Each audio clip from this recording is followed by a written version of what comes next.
pemirsa, dari pemilu ke pemilu, netralitas ASN selalu menjadi sorotan.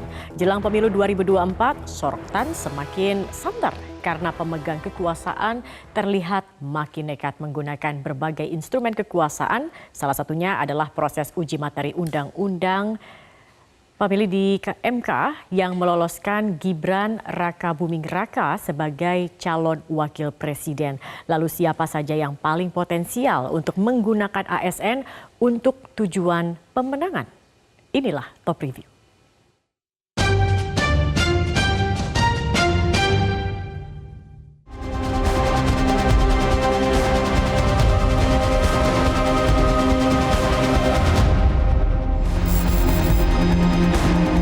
Video berdurasi 1 menit 45 detik ini viral setelah diunggah di media sosial TikTok pada 14 November 2023. Video yang diduga seorang berseragam ASN dengan badge bertuliskan Pemerintah Kabupaten Boyolali curhat diperintah untuk memenangkan Partai Demokrasi Indonesia Perjuangan atau PDIP dan memilih pasangan Capres dan Cawapres Ganjar Pranowo dan Mahfud MD. Tidak hanya memenangkan, tapi ASN itu bercerita juga mengaku diminta sumbangan untuk pemenangan. Bupati Boyolali, Said Hidayat, hingga sekarang mengaku belum tahu identitas orang yang diduga ASN Boyolali tersebut. Tapi seingat Bupati, dirinya tidak pernah melakukan atau mengeluarkan perintah seperti dituduhkan dalam potongan video tersebut. Terus kan, pernah mendengarkan? Belum, ya sudah. Oke, kita sukseskan 2024 dengan cara-cara yang baik. Yang terpenting semangat persatuan dan kesatuan harus kita gaungkan. Karena itu menjadi nilai terbaik ketika sukses pemilu ke depan ini menjadi hal yang terbaik untuk negeri ini. Kita nggak ngerti kita juga nggak ngerti kok. Oke? Sementara itu, PDI Perjuangan Boyolali merasa dipojokkan dengan viralnya video perempuan diduga ASN yang curhat harus memilih Ganjar Mahfud. PDIP Boyolali menyebut video tersebut sebagai video rekayasa. Ketika saya cermati dengan isinya, dengan cara, logat, dan gaya apa yang ada di dalam video itu, kami sanksi kalau itu asli. Kalau saya melihat itu adalah sebuah settingan. Penggunaan ASN untuk kepentingan pemenangan pemilu tidak bisa dinafikan, sebab dari pemilu-pemilu sebelumnya hal itu sudah terjadi. Karena itu, Bawaslu harus bertindak sigap. Kita bicara pengalaman pemilu dan pilkada sebelumnya. Jadi pada pemilu pilkada 2018 itu data putusan pengadilan nih, dari data yang saya punya, itu ada 33 putusan pengadilan yang berkaitan dengan ketidaknetralan kepala desa dan ASN. Lalu di 2019 itu untuk pengaduan rekomendasi dari Bawaslu soal ketidaknetralan ASN ada 894 rekomendasi. Di Pilkada 2020, pengaduan soal ketidaknetralan ASN ada 2073. Dari 2073 itu, 1.600 diantaranya diberi sanksi. Jadi fakta berbicara bahwa aparatur sipil negara memang memiliki kerentanan untuk dijadikan objek. Nah, kalau kita bicara situasi hari ini, yang bergulir itu kan adalah hal-hal yang keluar di media sosial. Misalnya contoh, fakta integritas PJ Bupati Sorong, lalu kemudian pernyataan yang di Boyolali, lalu juga ada beberapa di daerah lain yang juga mengemuka di misalnya Sulawesi Tenggara begitu ya.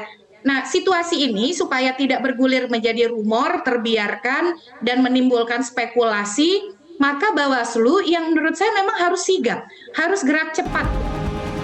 Namun Bawaslu justru kerap berkeluh kesah dan mengungkapkan kesulitannya menindak berbagai pelanggaran.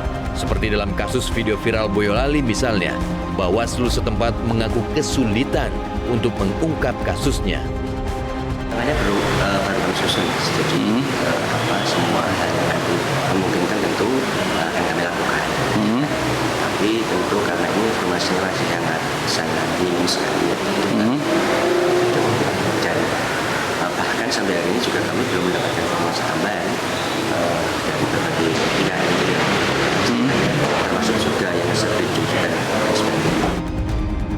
Selain video viral Boyolali itu, yang tidak kalah viral adalah calon wakil presiden Mahfud MD berpose bersama pilot dan co-pilot pesawat Garuda Indonesia sambil mengacungkan salam 3 jari. Salam 3 jari merupakan simbol pasangan Ganjar Pranowo Mahfud MD yang memiliki nomor urut 3 dalam kontestasi Pilpres 2024. Akibat pose ini buntut dari salam 3 jari itu, pilot dan co-pilot pun dipanggil di rut perusahaan penerbangan plat merah tersebut. Masalah pose-pose yang mengandung muatan pesan politik kini menjadi perhatian pemerintah. Pemerintah telah mengeluarkan aturan terkait larangan pose jari bagi ASN demi menjaga netralitas selama masa pemilu 2024. Larangan itu tertuang dalam surat keputusan bersama atau SKB yang ditandatangani oleh Menpan RB, Mendagri, PLT Kepala BKN, Ketua Komisi ASN, dan Ketua Bawaslu pada September 2022 lalu. Dalam SKB poin 7, ASN dilarang mengunggah bentuk dukungan terhadap kandidat tertentu seperti pose jari dengan simbol nomor urut capres-cawapres sebagai tanda dukungan paslon, foto dengan capres atau cawapres, kepala daerah, dan caleg ke media sosial. Jika melanggar, diancam sanksi disiplin berat yang terdiri dari penurunan jabatan setingkat lebih rendah selama 12 bulan. Pembebasan dari jabatan selama 12 bulan hingga pemberhentian dari PNS. Pemilu legislatif 2024 akan diikuti 18 partai nasional dan 6 partai lokal Aceh.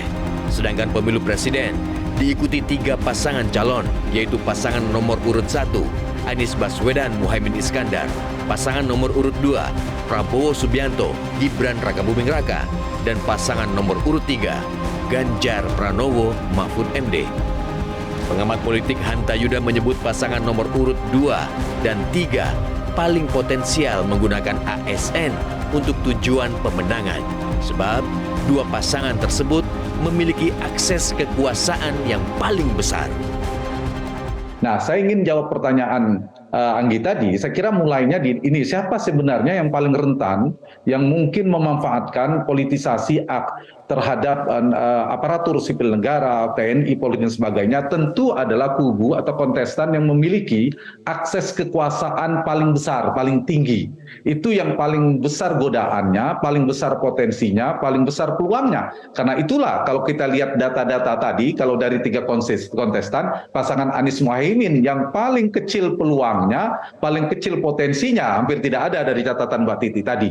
Tapi 2 kontestan lainnya itu punya potensi besar, terutama kalau kita urut adalah pasangan Prabowo Gibran. Kenapa? Karena di belakangnya tentu Mas Gibran adalah putra presiden, ada menteri dan sebagainya yang bisa berpotensi kemudian dimanfaatkan atau kemudian ada sebagian yang cari perhatian kepada kekuasaan.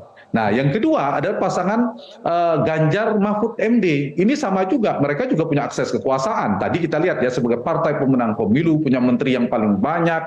Di sana ada Menko Polhukam juga punya akses untuk mengontrol sebagai cawapres, BIN, dan lain sebagainya punya akses. Jadi 2 ini yang paling rentan yang saya kira harus dikontrol bersama. Ketika ASN tidak mungkin steril sepenuhnya dari intervensi politik dan Bawaslu terlihat tidak terlalu berdaya, maka partisipasi publik untuk pengawasan sangat diperlukan. Tanpa itu, pemilu akan diwarnai pengerahan kekuasaan demi pemenangan kontestan tertentu dan legitimasi hasil pemilu pun dipertanyakan. Jelajahi cara baru mendapatkan informasi. Download Metro TV Extend sekarang.